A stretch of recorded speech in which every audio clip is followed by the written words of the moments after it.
Muito boa tarde para você, seja bem-vindo aos Donos da Bola desta sexta-feira, antevéspera do Clássico Grenal 400, e o jogo já começou aqui no estúdio. Já temos um Grenal, Dr. Homero Bellini Júnior hoje vai ter a companhia de Luciano Davi, ex-diretor de futebol do Internacional, vice-presidente também, né, Davi?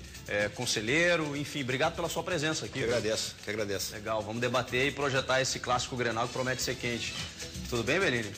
Tudo ótimo, estou muito feliz em hoje ter a presença do Luciano aqui, que afinal vamos ter um representante oficial do Internacional no programa. Tu tá feliz porque depois de 10 anos tu é favorito no Grenal. Depois de 10 anos tu é favorito no Grenal, só por isso tu tá feliz. E tu já notaste que não dá para dizer nada fora do ar, porque os caras roubam as tuas manifestações. Sim.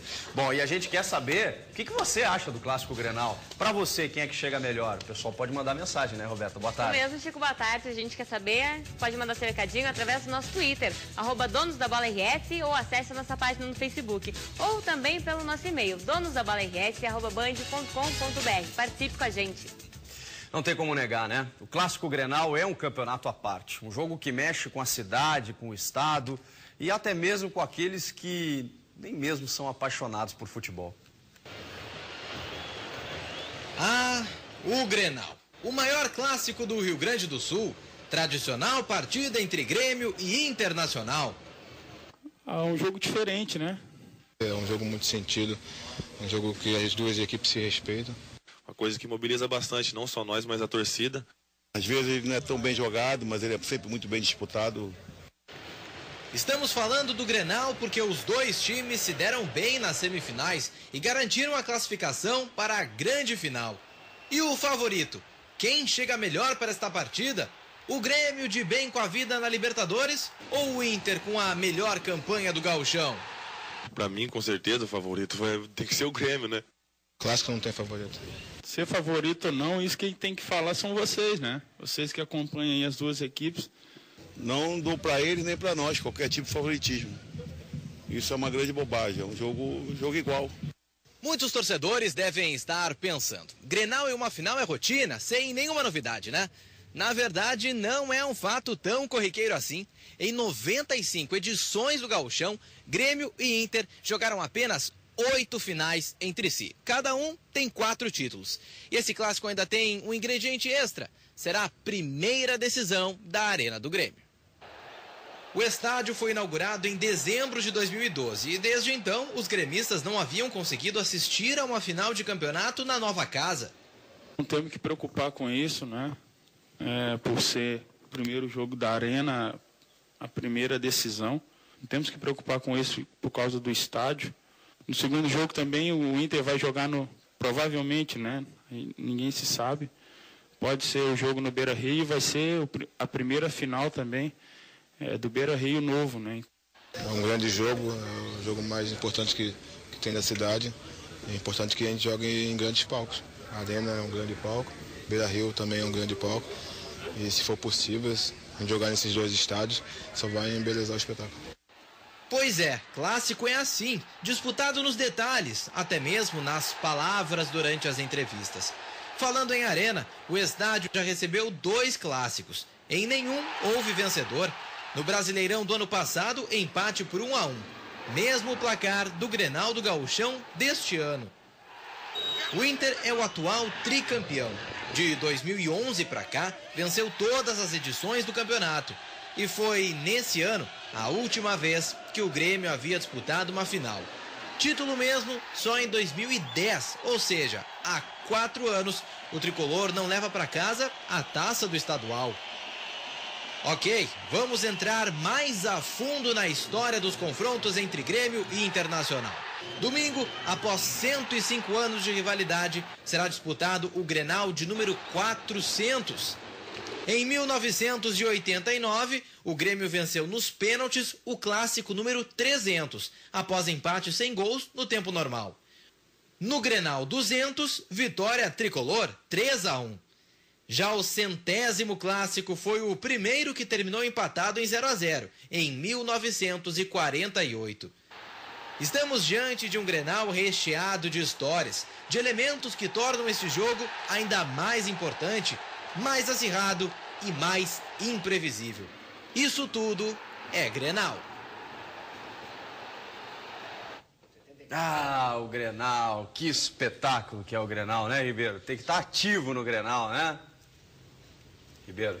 Cara, eu tava pensando nas... Levar a consideração do Abel Braga, que ele fala em todos os jogos. E tem tudo a ver com ativo, para dentro deles. Olha só, gente, esse Grenal tem alguns ingredientes. É o Grenal de número 400 da história. É a primeira decisão do Grêmio na Arena. A gente recuperou na matéria um dado que até eu desconhecia. Em 105 anos de história, Grêmio e Internacional decidiram o Campeonato Gaúcho apenas 8 vezes. É muito pouco. Ou o Grêmio ou o Inter venceram o Campeonato Gaúcho na maior parte. E quando o Grêmio venceu, boa parte o Inter foi vice e vice-versa. Porém, final mesmo, aconteceu apenas 8 vezes. Não sabia disso. É um dado, interessante. É o negócio? Não, é que dependendo do regulamento, ou é hexagonal, ou octogonal final, ou pontos corridos, quadrangular, sempre tem um campeão e um vice. E Grêmio e Internacional sempre disputaram, mas decidiram campeonatos gaúchos em finais apenas 8 vezes. Não, é que eu acho assim... Isso me surpreende. É que realmente, o Chico, pela questão da fórmula, o Chico tem toda a razão. É que a gente tem a impressão de que sempre decidiram... Porque como era octogonal, hexagonal, o último jogo era um Grenal. E o jogo valia a decisão. Perfeito. Mas não era. Mas em finais, mata-mata, decisão... Não, e nós temos vários exemplos nos últimos anos em que o vice-campeão não é um da dupla Grenal. É verdade. Que um da dupla Grenal ganha quase sempre, mas o vice é um outro time. Isso. O ano passado, inclusive, né? Sim. Aliás, o Grêmio, se não me engano... Não, o Grêmio desde 2011, foi a última vez que ele chegou na final. Pois é. Aliás, Luciano Davi e Homero Bellini Júnior, quem chega melhor no Clássico? Começa o Luciano, né? Visita. Primeiro, eu agradeço pelo convite de estar participando dessa bancada tão qualificada. E de um momento histórico, né? Um Grenal de número 400 para todos nós que amamos o futebol gaúcho. Eu quero dizer que, para mim, esses dois Grenais, eles vão ter muita qualidade dentro de campo. Eu acho que os dois times chegam muito prontos. Eu acho que nesta soma das duas finais, eles ajudam a qualificar o Campeonato Gaúcho, que está sendo tão criticado e desvalorizado, e não só o Campeonato Gaúcho, como todos os campeonatos regionais do Brasil. Isso é uma preocupação que nós temos que ter. Mas Internacional e Grêmio chegam preparados. O Internacional com um time mais experiente, de jogadores que estão há muito tempo juntos. E um Grêmio que, para mim, não é surpresa, é bastante organizado com a presença do Anderson Moreira. Eu me lembro quando contrataram o Anderson e o Marceredian como preparador, eu comentei num programa de esportes que o Grêmio vinha para complicar esse ano. O Anderson faz um trabalho de excelência dentro do Grêmio, é um cara que ainda vai crescer muito profissionalmente e, infelizmente, vai crescer dentro do Grêmio, porque era um profissional que era do Internacional, que foi demitido, e que a gente não soube aproveitar melhor a oportunidade de usar o Anderson como um profissional, que aí eu tenho que reconhecer, em alguns momentos o Grêmio, ele sabe aproveitar melhor e mais essa questão de buscar esse treinador revelação, né? Passou Mano, passou Tite, passaram a história, Filipão. E o Internacional botou fora essa história do Anderson, porque é um treinador que eu não tenho a menor dúvida vai ter o maior sucesso. Tenho certeza, conheço o trabalho do Abel, sei da experiência dele, sei da história dele, conhecemos a história dele dentro do Internacional desde a década de 80, né, com aquela frustração do Campeonato Brasileiro, da Libertadores, e após, né, com o sucesso da Libertadores de 2006 e o Mundial. Acho que vai ser um Grenal, salvo algum tipo de informação que a gente não conhece, acho que vai ser um Grenal de extrema qualidade. A única coisa que me entristece nesse momento é a quantidade de torcedores da torcida adversária no campo. Eu quero dizer aqui que passei por 2 anos da gestão do Giovanni Luiz tentando, com a Brigada Militar, com a administração do Grêmio, fazer com que a gente aumentasse de novo o que era a nossa história. Claro, o Internacional, nos últimos 2 anos, teve o problema da estrutura física, né, do seu estádio, mas agora é o momento de sentarmos para conversar de novo e fazer com que os Grenais voltem a ter 3 torcidas para 1, que é o que dá um encanto num Grenal, que é o que dá o aumento da rivalidade, uma coisa que não acontece mais por causa da violência. Eu acho que a gente tem que, e a imprensa tem que trabalhar muito em cima disso. Nós temos 2 novos estádios, é humanamente impossível imaginar que um ser humano vá lá para quebrar, para depredar 2 palcos tão lindos como são os palcos do Internacional. O momento é delicado, né, Davi? É bastante complicado. Luciano, eu prezo o teu discurso, Quase sonhador, né? É utópico, infelizmente. E digo isso com tristeza, entendeu? Porque nós não podemos, e é um equívoco que às vezes nós fazemos, tá? É que separar o futebol, o Baldasso, meu querido companheiro, tem muito essa tese do mundo paralelo, né? Futebol, ele é uma extensão do que acontece na sociedade. Olha como está bonito hoje, Baldasso. A sociedade é muito violenta, o futebol é muito violento. Não adianta nós queremos mudar o futebol. Se a sociedade continuar violenta, o futebol vai ser uma extensão. Infelizmente é assim. Então, não dá para a gente começar achando que nós vamos começar pelo futebol. Infelizmente não, porque é uma questão cultural, é uma questão social, né? Então, que o Luciano Davi é de uma época em que não é tão antiga assim, tá? Não é tão antiga assim, que tu vinha no Transurb, vinha no mesmo vagão a torcida do Inter, do Grêmio, claro, metade para cada lado, gritando uma contra a outra, segunda divisão e não sei o quê, que no estádio se provocava, claro que precisava da divisão e proteção da Brigada Militar, só que nós não tínhamos um crime organizado como nós temos hoje. Selvageria. Pessoas que se prometem na internet organizam uma ação criminosa e executam a ação criminosa. Vamos estar em tal horário esperando a torcida tal, no trem, na estação tal, para bater neles. Hoje é uma ação criminosa. Na nossa época, as brigas que aconteciam eram de gente que perdia a cabeça e era exceção. E aí podia ter o 3-1 num Grenal, que infelizmente hoje não pode mais. Mas eu não tenho a menor dúvida que serão 2 jogos de extrema qualidade. O Bellini, o Grêmio é favorito? Olha, Chico, nos últimos 5 anos, pelo menos, todas as vezes que tinham Grenais, ou eu achava que tudo era muito parelho, ou em 90% das vezes eu achava que o Internacional era favorito. Dessa vez eu acho que o Grêmio é favorito. Acho que o Grêmio chega melhor para o Grenal. Acho que o Grêmio é um time mais pronto, mais bem acabado, mais organizado. O Luciano aqui só ratificou os elogios que a gente tem feito ao Anderson, porque o conhece melhor do que nós, trabalhou com ele, mas é só olhar o time do Grêmio dentro de campo para tu ver que tem dedo de treinador. E mais do que dedo de treinador no time propriamente dito, ele soube escalar, soube armar, ele tem convicção, mas ele sabe recuar nas suas convicções quando ele vê que a coisa não dá certo. O time tem estrutura, ele escala bem, ele mexe bem, ele tem leitura ótima de jogo, mas mais do que isso. E aí era a coisa que eu não sabia do Anderson e era a dúvida que eu tinha antes da vinda dele. Ele tem domínio de vestiário. Tu vê nitidamente que o grupo do Grêmio é um grupo completamente fechado, unido, todos em busca de um mesmo ideal. Claro que nisso também tem méritos da direção do Grêmio, tem mérito do Rui, do Quitolina, do presidente Koff, que certamente estão mais presentes no vestiário, mostrando a importância para o Grêmio de ganhar um título relevante esse ano e também ganhar o Campeonato Gaúcho, que não se ganha há tanto tempo. Então acho que há toda uma circunstância nesse momento que favorece o Grêmio. Eu estou muito otimista e realmente eu acho que dessa vez o Grêmio chega como favorito. Isso não é, obviamente, nenhuma garantia que o Grêmio ganhe, mas para mim ele chega melhor. Eu tenho algumas torcidas neste Grenal, não por um ou por outro, até porque eu casualmente nasci no Rio Grande do Sul e nunca torci para Inter ou para Grêmio. As minhas torcidas... Você disse ontem que era a Juventude aqui? Sim, eu tinha uma afeição pelo Juventude. Estou dizendo para o Inter e Grêmio. Entendi. Mentira, eu torci para um dos dois, só que isso faz muito tempo. Eu fui até de organizado. Assim, as torcidas que eu tenho. Primeiro que exista um vencedor no Grenal. Eu estou cansado e a estatística mostra chega de empate, que, cara, é muito empate em Grenal. É muito empate nos últimos Grenais, isso não é legal. Aí é sério mesmo, para mim não tem o sofrimento de estar torcendo para um ou para outro, que vença algum.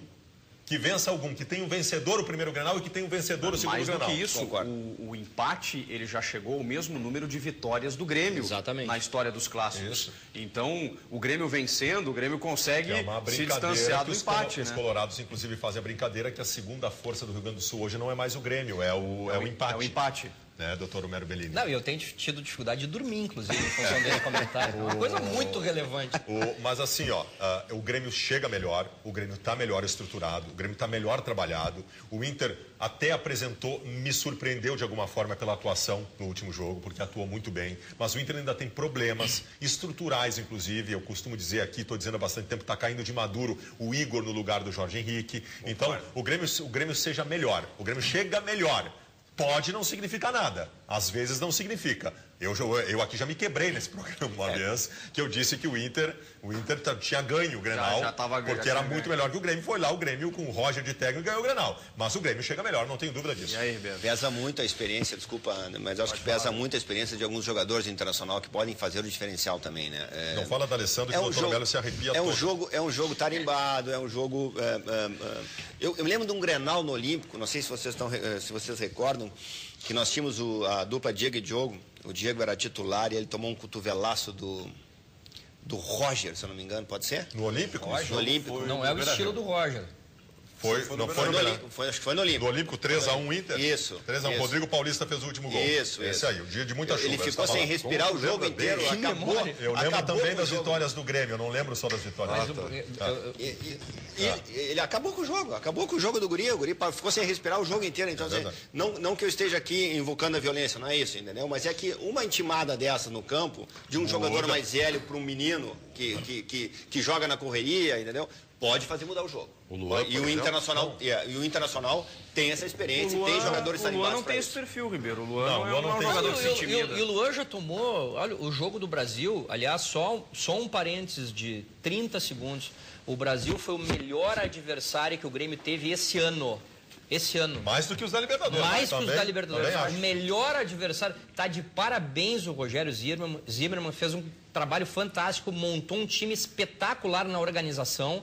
O Brasil foi um grande adversário e o Grêmio passou com muita dificuldade por méritos do Brasil.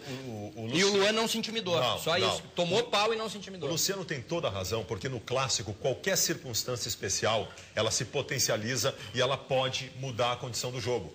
São vários exemplos. Daqui a pouco começa o jogo do Alessandro enlouquecido, Grenal, e é expulso. 5 minutos. Mudou a história do Grenal. Mudou a história do Grenal. O Grenal do 5-2, que é tão lembrado pelos colorados, é um Grenal que com 10 minutos de jogo tinha 3 jogadores expulsos.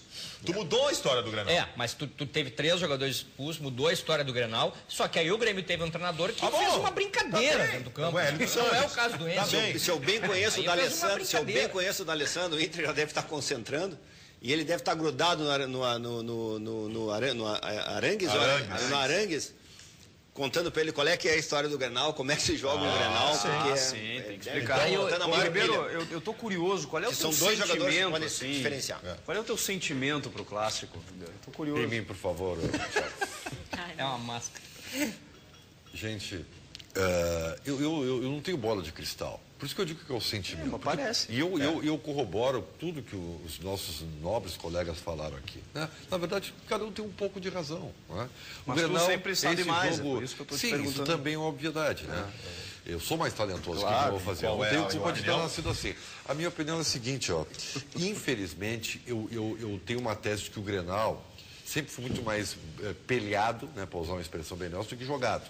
Eu não me lembro de um Grenal bem jogado, o último, não lembro. E se a gente for pegar na história, vamos ver que são poucos. O brasileiro do ano passado no Centenário foi muito bom. Do Centenário do ano passado, não faz um ano, no Centenário foi um jogaço de bola. Eu discordo, mas eu não vou debater contigo isso porque tu tens a tua opinião e eu respeito, entendeu? O sentimento? Então, o meu sentimento é que nós teremos 2 times que, como sempre, vão ter mais medo de perder do que vontade de ganhar, tá? E nós teremos 2 empates. As finais do Gauchão serão 2 empates? 2 empates, isso aí. Mas acho que assim, nós vamos ter gols ainda, como tem saldo qualificado. Deixa eu só entender. Né? Que horas tu atende, pai Ribeiro, para dar o telefone? Se tu disse isso, que tu não tinha bola de cristal. Não te pediu palpite, te pediu opinião. Eu acabei de dar tu deu palpite. Tu deu palpite, sabe por quê? Porque se tu diz que o Grenal é um jogo muito mais peleado do que jogado, e que por isso vai dar empate, não teria acontecido outro tipo de resultado na história além de empate. Não, mas aí já é uma projeção. O que tu quer que eu faça? Eu quero te dar uma opinião. Eu quero que tu faça base teórica na tua opinião. Eu vou dizer uma coisa, Baldasso, assim, e assim com muito respeito, harmonia. Tu vê que hoje eu tô um cara mais contemplativo. Então vamos lá. Ô, Baldasso, vai te catar, Baldasso. Vai pular e eu acho que tem uma situação muito diferenciada esse ano. Tu tem os 2 treinadores dos 2 times são treinadores que jogam para ganhar jogo, jogam para frente. Os 2 pensam futebol assim. É uma tendência. Isso pode dar uma cara pro Grenal. A gente está vendo imagens de clássicos antigos. Assim, fala. E eu acho que tem uma outra diferença também.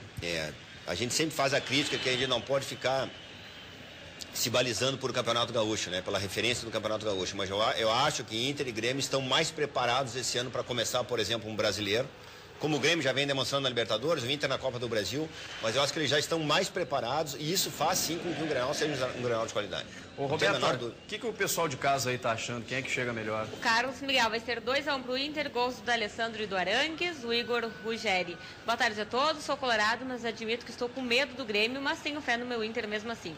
O Jonas Canales, clássico é difícil achar favorito, mas eu aponto o Inter com um leve favoritismo por disputar o último jogo em casa. E o Michael Ataíde, que além da vitória do Grêmio por 2-0, seja um Grenal sem preconceito de ambas as partes. Ô, Davi, aproveitando a tua presença aqui, tu tá fora do futebol, tu tá afastado do futebol. Completamente. Como é que tu classifica a tua experiência no futebol? Decepcionado com o futebol? Tua experiência foi traumática, não foi? Tu voltarias a comandar um futebol no Inter? Das coisas que eu mais amei fazer nos meus 47 anos de vida foi ficar 12 anos dentro do Internacional.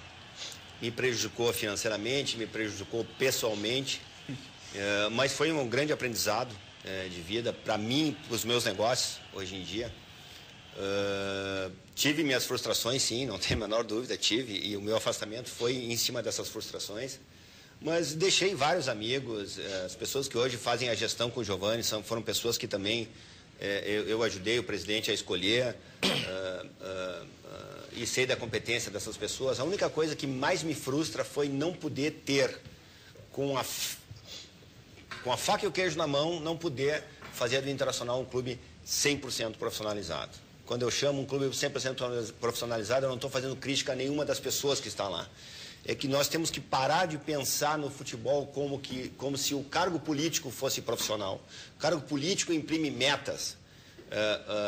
Quem tem que fazer a área profissional são os profissionais contratados em qualquer uma das suas áreas. Sem dúvida. Não consegui contratar o profissional que eu queria na época, depois que o Fernandão subiu para técnico. Felipe Ximenes. Fiquei sem o meu profissional. Não consegui fazer com que o Aode Cunha permanecesse no Internacional, que foi uma contratação nossa também, para fazer a avaliação. Tem uma outra que certamente deve ter te frustrado muito, porque te frustrou a todos nós. O Nilmar. Essa foi das piores.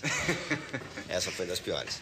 Nilmar, eu quero dizer aqui, me lembro muito bem que a Band me entrevistou aquela noite. Te deu muita porrada também na época. A Band me entrevistou aquela noite e eu quero dizer aqui para vocês, o Nilmar estava contratado. O Nilmar estava apalavrado. Era só assinar o contrato, quer dizer, nós não podíamos fazer vazar a informação, mas nos surpreendemos quando nós... O último obstáculo nosso era o contato com o presidente do Vídea Real, que o presidente Giovani, por sinal, fala muito bem espanhol, fez o contato, nós ficamos no Viva Voz falando com o presidente. Às 22h38 nós acertamos a forma de negociar o Nilmar e às 23 por aí saiu no site do Al Rayyan, que tinham 2 passagens compradas tanto para o Nilmar quanto para o empresário dele, que ele estava sendo contratado por lá. Eu tenho uma frase que os meus amigos sempre me cobram muito, que o coração perdeu para o petróleo, né? A proposta era muito maior e eu não faço crítica nenhuma, nem ao empresário, nem à pessoa do Nilmar, da qual eu tenho o maior apreço pela história dele no Internacional, porque foi uma opção dele. Era um jogador jovem ainda, que tinha muito mercado. Ou seja, ele mudou de ideia na última hora. Não é que ele tenha mudado de ideia, nós não tínhamos nenhum contrato assinado, né? Mas assim, foram 3 meses de namoro, eu fui 4 vezes a São Paulo sem ninguém saber, para falar com o Nilmar, para falar com o empresário dele. Era o ataque do meu sonho, né? Forlan e Nilmar, né? Infelizmente a gente não conseguiu naquele momento. Eu lamento, tá? E aí eu faço sim a crítica. Eu chorei, Nilmar, né? Eu faço a crítica ao Nilmar, porque o Nilmar é um jogador fantástico, que por conta dessas escolhas sempre financeiras na sua carreira, deixou de ser um jogador que tivesse construído uma carreira na seleção brasileira, por exemplo. E hoje estaria disputando uma vaga. Nilmar, no auge, o Nilmar é melhor do que... Só não é melhor que o Neymar, dos atacantes brasileiros que jogam hoje. Só não é melhor que o Neymar. Jogador de velocidade que o Internacional precisava naquele momento. O Nilmar tem mais bola para a carreira que teve. Essa que é a grande verdade, mas por conta das escolhas. A saída dele daqui, o Nilmar foi para o Lyon cedo demais. Foi para o Lyon cedo demais. Aí ele veio para o Corinthians, se consagrou no Corinthians, ele teve problema no joelho, se lesionou. O Nilmar sempre fez a escolha financeira. Talvez por conta de influência do seu empresário, o Orlando da Hora. Que eu respeito. Ficou rico, está milionário. Só que lamento, como um amante do futebol, que gostaria de ter visto o Nilmar ter construído uma carreira mais visível na seleção brasileira. Roberto. Bom, vou ler uns recadinhos então em relação ao clássico. O Cauã Alves, sem dúvida quem chega para o jogo é o Grêmio, pode não ter a melhor campanha do Gauchão, mas é um dos melhores na Libertadores. Mas em Grenal não existe favoritismo. O Adriano Menezes do Grêmio é favorito, pois está com um time melhor.